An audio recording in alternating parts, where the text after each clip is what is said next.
Руската државна дума реши во идниот месец да го проучи предлог законот за руските контрасанкции против Соединетите држави.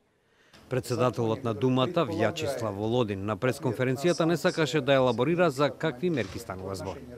Тој рече дека во Думата била постигната согласност дека за ваков предлог, закон, треба да се разговара со експерти.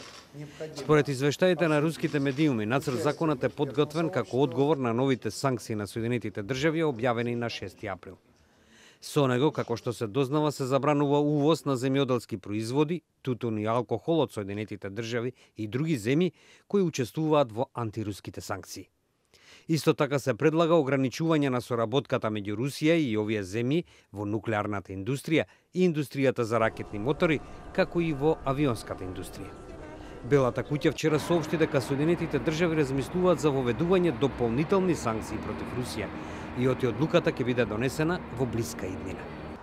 Русија смета дека американските санкции представуваат форма на нелојална конкуренција и оти секој одговор ќе биде во согласност со интересите на Русија.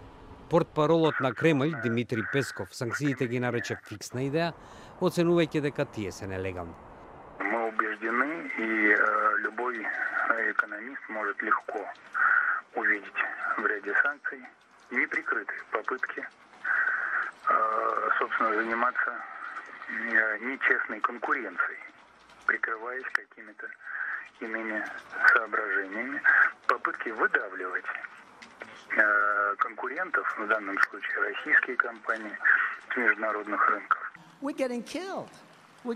Во исто време, американскиот председател Доналд Трамп ги обвини Русија и Кина за девалвирање на нивните валути. Русија и Кина играат игра за девалвација на валутите, додека Соединетите држави ги зголемуваат каматните стапки. Неприфатливо, порача Трамп на Твитер.